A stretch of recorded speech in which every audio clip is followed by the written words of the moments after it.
Katika sajili ambazo Young Africans wameweza kuzifanya mpaka sasa, Dominic Salamba, ni sajili ipi ambayo imekuvutia zaidi na ni kwa nini?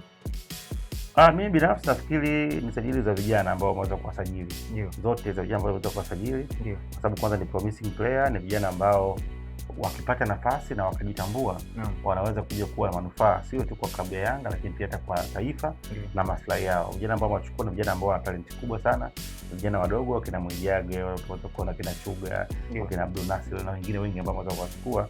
Imekuwa ni sehemu kuweza kuona kwamba klabu kama Yanga inaweza ikaamini vijana wadogo kuja kwenye timu yao na kuja kupata experience, kwa sababu ukienda tu Yanga sio tu lazima ucheze. Ni miongoni mwa timu ambazo zina technical staff kubwa ya uwezo wali ya juu, ina makocha wakubwa, ina facilities kubwa za level ya juu ya kimataifa. Kwa hiyo kijana akipata nafasi kwenda pale, maana yake anapata faida nyingi za kuweza kujitengeneza yeye kwa maslahi yake, klabu yake, pia hata kwa timu ya taifa. Kwa hiyo nilipendezwa na hii project yao ya kuchukua vijana wengi ambao naamini baada ya misimu mitatu ndio watakuja kuchukua maslahi ya klabu ya Yanga na kwenda kuifikisha kwenye klabu kwa wanataka kufika. Sajili ya Peter Sherulile pengine unaiona inaenda kuilipa Young Africans ama ni sajili ya biashara tu, Dominic Salamba? Ukisema biashara ndio kulipa kwenyewe. Mpira ni kulipa pia ni biashara. Ukisema ni biashara maana yake ndio kulipa kwenyewe. Sajili maana yake unaangalia unasajili kwa mazingira gani. Yanga ni klabu ya mpira, sio taasisi pengine ya kidini ambayo haipati faida.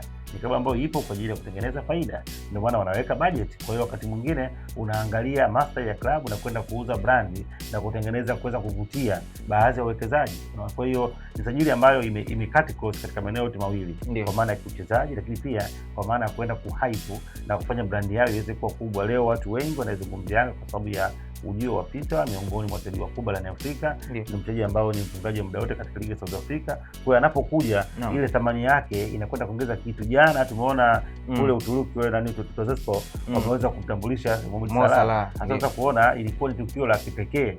Naona uwanja umefurika kwa sababu Salah ni miongoni mwa wachezaji wakubwa barani Afrika na duniani kwa jumla, na ametoka katika ligi ya Uingereza timu ya Liverpool. Kwa kufika tu pale maana yake watu wengi wataanza kuiangalia hiyo klabu ya Trabzonspor ikoje, ina mazingira, lakini pia itakwenda kuvutia mambo ya kibiashara na makampuni kuja kuwekeza kamili kwamba hapa kwa nyota ambaye anaangaliwa na duniani sio tu pekee yake. Kwa maana hiyo tuseme Dominic Salamba kwamba Young Africans mpaka sasa ni timu ambayo ni kubwa zaidi hapa Tanzania kwa mambo ambayo imeendelea kuyafanya. Huo ndio uhalisia. Yanga ndio timu kubwa Tanzania, kwani Tanzania wakati mwingine kubwa kama Yanga, kwa maana ya mafanikio ya ndani Yanga. Kwa hiyo ndio timu kubwa. Kwa hiyo wanakwenda kutafuta ukubwa wa nje. Yaani kwa Tanzania no doubt ndio giant wa Tanzania namba moja. Lakini sasa hizi wanataka kwenda kujitanua, waende katika medali za kimataifa. Kwa hiyo lazima uanze kutengeneza mazingira ya ushawishi. Unapomchukua Peter leo akaja Yanga kutoka Mamelodi Sundowns, maana kesho na kesho kutwa mchezaji mwingine yoyote kutoka pengine Ahli, kutoka wapi, ukimwambia Yanga anaweza kashawishika kwamba tulishaona Peter alienda alicheza. Kwa hiyo lazima pale na beginning. Kwa hiyo huu ni mwanzo. Ndio maana umekuwa usajili ambao unaweza kuwa umetumia gharama kubwa kuweza kusajili, lakini ukaja kuleta matunda makubwa kwa siku zinazokuja. Kwa hiyo nafikiri management ya Yanga wamekuwa wakitumia akili kubwa sana kuweza kuitangaza brand yao, lakini pia kufanya timu yao iwe miongoni mwa taasisi ambayo inaaminika barani Afrika. Msimu ujao unaiona wapi Young Africans kwenye mashindano ya klabu bingwa Afrika? Kwa usajili waliofanya wamechukua wachezaji ambao wako ready made. Yaani msimu uliopita walisajili wachezaji ambao walifanya vizuri katika ligi zao lakini hawakuthibitisha katika level za kimataifa. Msimu huu wamechukua watu ambao wanakuja kuendeleza kile ambacho walikifanya.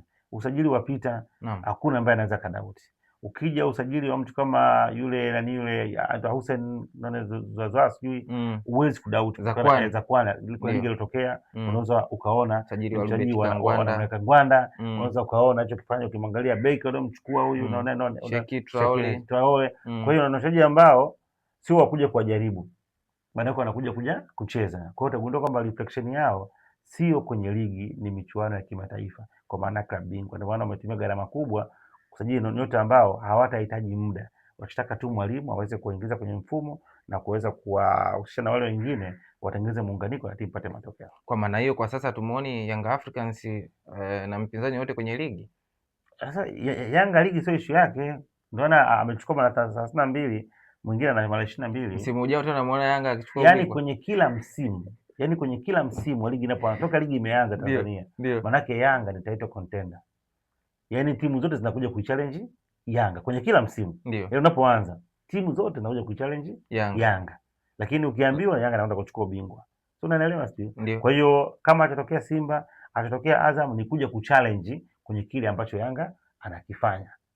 So unaelewa sio? Kwa hiyo ni jambo ambalo liko obvious kwamba kwenye kila msimu Yanga inapoingia yenyewe inakwenda kutetea ubingwa. Ndio maana tunapozungumza wamechukua mara 5 mfululizo na wameweza kuondoka na namba 6, sio tu kwa maana ya mchezaji, lakini pia ni kwamba wanakwenda kuchukua mara 6 mfululizo. Ndio mantiki yake. Namba 6 sio kwa maana tu ya mchezaji, lakini pia wanaenda kuchukua ubingwa mara 6 mfululizo. Nakwambia mwakani tena Young Africans wananyanyua mara 6 na mchezaji wanamchukua namba 6.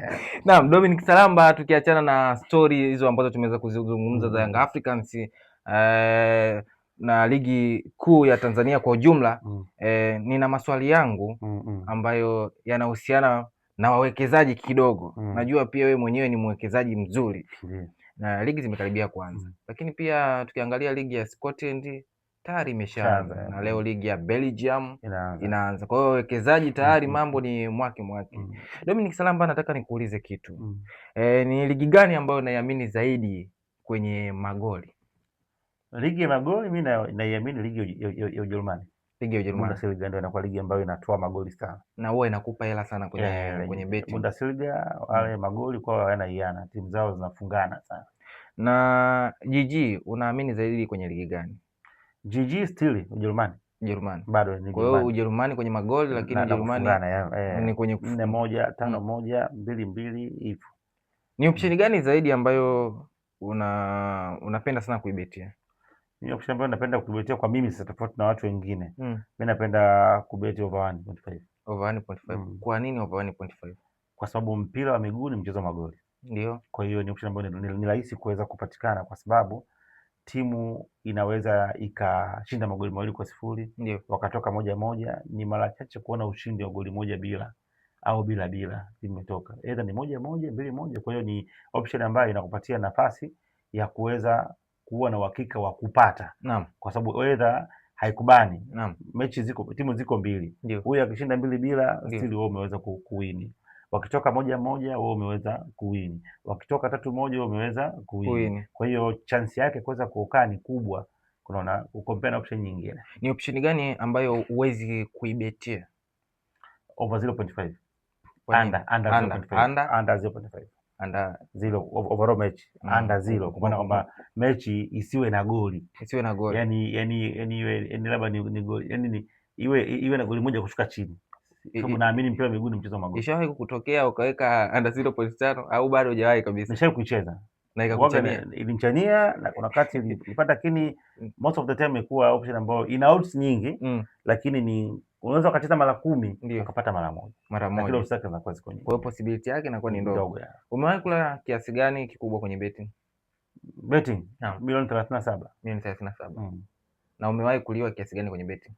Kwa mara moja au mara moja? Yani tuseme overall, yani ambacho kiasi kikubwa ambacho ulishawahi kuliwa kwenye betting mpaka ukasema hii ni hatari kwa afya yangu. Niliweka milioni 8 kwa maana 4. Nimekumbuka mmoja nilirudia mara 2. Mara 2. Okay. Nilikuwa naweka nao sana, nikatia milioni 4, nikatia milioni 4 tena. Mechi 2 mzigo mkubwa au mechi 10 stake ndogo, nachagua kipi? Na kwa nini? Mechi 2 mzigo mkubwa. Mechi 2 mzigo. Unapozidi kuongeza timu ndio kwa sababu tumesoma probability. Kwa sababu hii ni mathematical.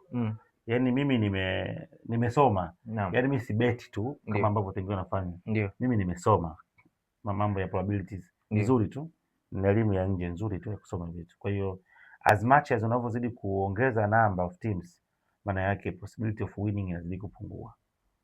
Hiyo ndio probability. Kwa hiyo ushauri mkubwa kwa kamaria ambao wanabeti, yani na wengi ndio wanachokosea iko. Wanataka waambie kabisa wapate fedha nyingi. Kwa 500. Sawa, kwa 500. Unaona kitu ambacho ni kigumu kwa sababu as much as unavyozidi kuincrease odds, maana yake possibility of winning inazidi kuwa ndogo. Kwa ni bora ukachukua 10,000 ukatafuta odds zako 2 ili upate shilingi 20,000 kuliko ukachukua shilingi 2,000 ili upate odds 100 upate 200,000.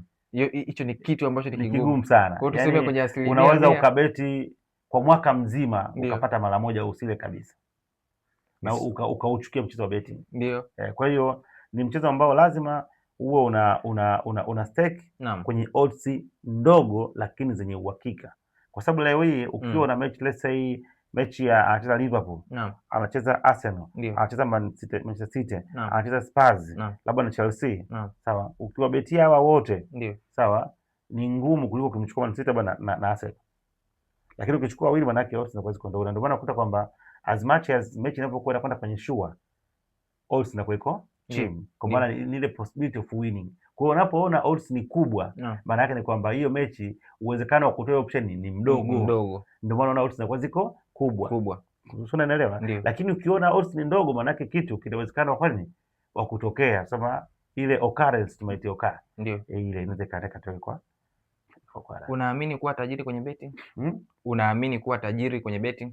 Mimi? Ndio. Sasa mimi is not the sija kuna watu hawaamini, ndio maana nimekuuliza. Yani inawezekana. Kila kitu ni mkakati. Ndio. Yani betting ni kazi kama kazi nyingine. Yani supposed to use your IQ. Yani sio kitu ambacho utakaa tu eti kwamba unabahatisha. Lazima ukae chini, ufanye ile data analysis, uangalie records za team, uangalie fakta nyingi kabla hujaanza kwenda kubeti. Kwa hiyo inahitaji muda. Yani kama kuna mechi kesho, maana yake tenga hata masaa mawili kupitia mkeka, kwa maana ya kuwa na details nyingi za hizo timu, kwanza kuangalia options za kona, utaangalia imetokea mara ngapi, occurrence yake ikoje, wanapokutanaga inakuaje, magoli yanafungwa kwanza dakika ya ngapi, utaangalia ubora wa timu, utaangalia ile performance ya mechi 5 mfululizo, utaangalia vitu vingi, ndio vitakufanya uweze kuwa na ashua na hiyo option ambayo utakwenda kuicheza. Kwa timu nyingine unakuta zimekutana mara 15 zimetoa GG. Lakini kitu kama hujakifuatilia huwezi kukiona. Kwa mfano kama unaelewa, utaangalia utaangalia katika mechi labda kuna Simba na Yanga itakwenda kutokea, mechi zake zinakuaje, angalia katika mechi 5 za mwisho zikoje, wanafungana magoli yanakuwa kuanzia mangapi, kwa mechi ngapi ambazo hawajafungana. Ukishaangalia ile itakupa kitu.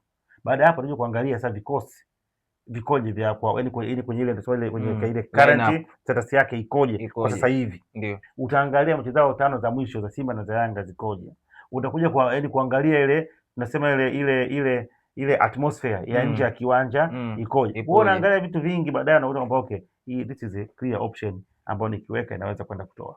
Naam, tunashukuru sana Dominic Salamba. Mtazamaji wa Betting Brain, nilikuwa naye mchambuzi nguli kweli kweli, chifu wa machifu Nzobane, Dominic Salamba. Amefunguka mengi sana, ameizungumzia jezi ya Young Africans, lakini pia ameweza kuzungumzia somo zito kweli kweli. Nadhani wakamaria wengi mtakuwa mnanielewa nini ambacho nakizungumza, maana saizi kidogo watu wengi mmekuwa mkibeti, lakini wengi mmekuwa mkipenda kufanya vitu bila kuchukua hatua au bila kufanya maamuzi. Sasa chifu wa machifu Nzobane Dominic Salamba ameweza kuwapa somo zuri kabisa. Kabla hujaanza kubeti, basi hakikisha unaanza kufanya analysis ya hiyo mechi, unaangalia head to head na vitu vingine. Karibu tena. Mimi naitwa Michael Alois, niko naye Dominic Salamba. Ndivyo hivyo ninavyoifunga hii safari. Tukutane pale mjini YouTube uweze kuipata interview nzima.